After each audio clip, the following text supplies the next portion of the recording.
Oke, assalamualaikum warahmatullahi wabarakatuh. Gimana kabar kalian anak-anak? Semoga kalian sehat selalu. Amin ya rabbal alamin. Hari ini kita akan belajar PPKN, yaitu Pendidikan Pancasila dan Kewarganegaraan. Buat kalian yang sekarang naik ke kelas 7. Oke, selamat datang saya ucapkan kepada kalian semua kelas 7 baru di sekolah ini. Materi kita pertama adalah tentang perumusan dan penetapan Pancasila sebagai dasar negara. Oke anak-anak, tujuan pembelajaran kalian bisa baca di sini. Pertama, mensyukuri perumusan dan penetapan Pancasila sebagai dasar negara. Yang kedua, menghargai perumusan dan penetapan Pancasila sebagai dasar negara. Yang ketiga, menganalisis perumusan dan penetapan Pancasila sebagai dasar negara. Yang keempat, melihat komitmen kebangsaan para pendiri negara dalam perumusan dan penetapan Pancasila. Yang terakhir, melaksanakan tanggung jawab atas keputusan bersama dengan semangat konsensus tokoh nasional dalam perumusan Pancasila. Selanjutnya anak-anak, perumusan dan penetapan Pancasila sebagai dasar negara. Pancasila sebagai dasar negara itu bukan semata-mata Pancasila lahir sebagai negara atau ya kata kasarnya lahir rosot gitu, nggak bisa. Jadi Pancasila sebagai dasar negara merupakan hasil perjuangan para pendiri bangsa kita. Oleh karena itu, sebagai warga negara Indonesia yang baik, kita tidak boleh atau jangan pernah melupakan sejarah. Seperti yang pernah Bung Karno katakan, jas merah.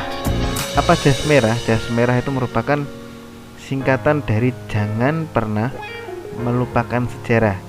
Jadi kalian tidak boleh lupa sejarah negara kita supaya negara kita ini tidak hancur. Berikutnya anak-anak, Pancasila ditetapkan sebagai dasar negara oleh pendiri bangsa Indonesia, yaitu untuk mewujudkan cita-cita Indonesia. Cita-cita Indonesia itu apa aja?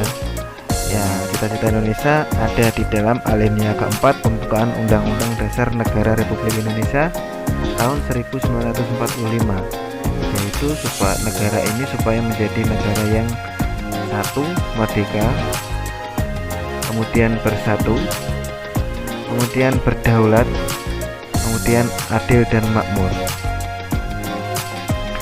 Selanjutnya, sejarah perumusan Pancasila sebagai dasar negara. Tayangan di atas tadi merupakan pengantar dari materi kita tentang penetapan dan perumusan Pancasila sebagai dasar negara. Yang pertama, kita masuk ke subbab sejarah perumusan Pancasila sebagai dasar negara, yaitu pada tanggal 8 Maret tahun 1942 Indonesia menjadi wilayah pendudukan Jepang. Maksudnya Belanda telah kalah dari sekutu, kemudian Jepang masuk ke Indonesia. Di Indonesia, Jepang menjajah Indonesia dengan melaksanakan berbagai kegiatan.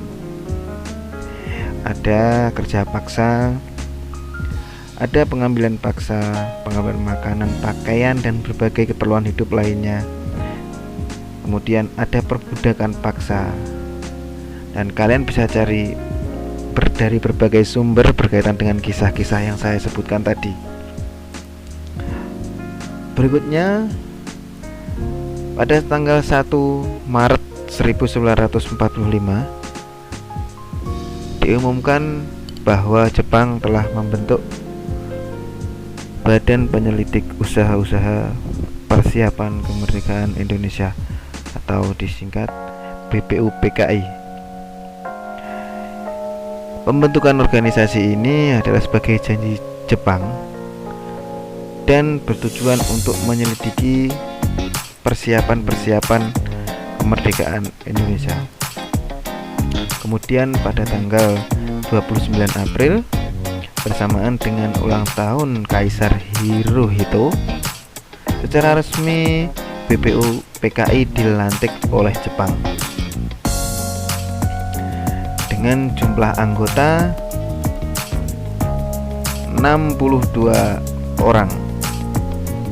Perlu diingat anak-anak, anggota BPUPKI ada 62 orang, 7 orang dari Jepang, 55 orang dari Indonesia. Jadi jumlah keseluruhan anggota BPUPKI ada 62 orang. BPUPKI sendiri diketuai oleh Dr. KRT Rajiman Wedya Diningrat, dan ada 2 wakil ketua, yaitu Ichiban Yoshio dari Jepang dan RP Suroso dari Indonesia. Kemudian selanjutnya sidang BPUPKI. BPUPKI melaksanakan sidang sebanyak 2 kali, yaitu sidang resmi dan sidang tidak resmi. Untuk sidang resmi dilakukan sebanyak 2 kali.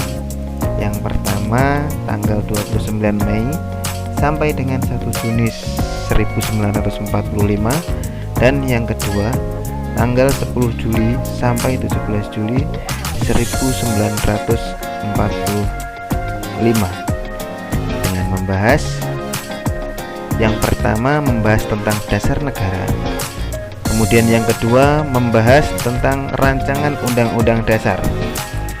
Kemudian bagaimana ya dengan tidak resmi? Oke. Untuk sidang yang tidak resmi hanya dihadiri oleh 38 orang.